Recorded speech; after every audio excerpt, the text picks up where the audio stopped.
Hello दोस्तों, मैं संत कुमार फिर से एक बार आया हूँ आपके। आज मैं बताने जा रहा हूँ आपको स्टर्लिंग बॉयलर के बारे में। स्टर्लिंग बॉयलर में 3 भाप ड्रम तथा एक तलछट ड्रम समानता इस्पात ढांचों में सहारे लटकी अवस्था में होते हैं।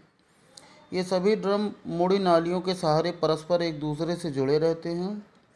ड्रम तथा नालियाँ बॉयलर चिनाई से पूर्णतः स्वतंत्र होती हैं। बॉयलर चिनाई तापसा ईंटों की बनी होती है तथा इसमें केवल भट्ठी बननी होती है।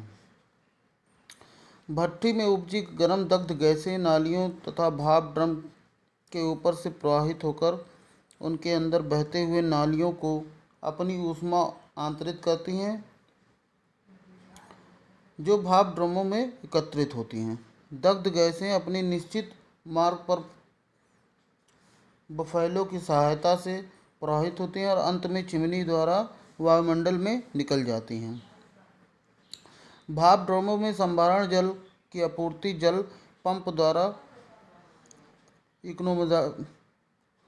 इकोनोमाइजर के माध्यम से होती हैं। सर्वप्रथम जल ड्रम 1 में आता है, फिर ड्रम के पिछले भाग की नालियों से तलछट ड्रम में प्रवेश करता है, जहां उसके निलंबित पदार्थ नीचे बैठ जाते हैं। अंत में साफ जल ड्रम 2 तथा ड्रम 3 में प्रवेश करता है। बॉयलर में आवश्यक चढ़नार तथा उपसाधन भी लगे होते हैं। ड्रम जल संभरण के लिए पिछले भाग में फीड चेक वाल्व लगा होता है।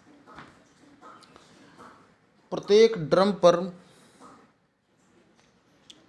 सुरक्षा वाल्व, जल तल सूचक तथा दाब गेज लगे होते हैं। भाप ड्रमों के एक सिरे पर प्रवेश छिद्र बने होते हैं, जिनके द्वारा भाप ड्रम की सफाई की जाती है। तलछट ड्रम में निकास टोंटी लगी होती है, जिसे खोलकर ड्रम में एकत्रित तलछट को बाहर निकाला जा सकता है।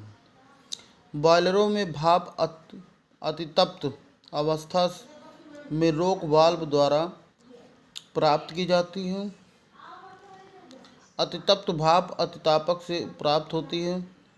अतितापक का स्थान ऐसे स्थान पर किया जाता है जहां से उसे दग्ध गैसों की अधिकतम ऊष्मा प्राप्त हो सके।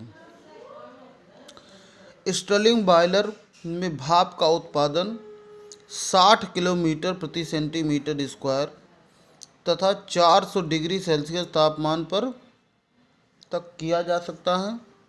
इसकी वाष्पन क्षमता 50,000 किलोग्राम प्रति घंटा तक होती है।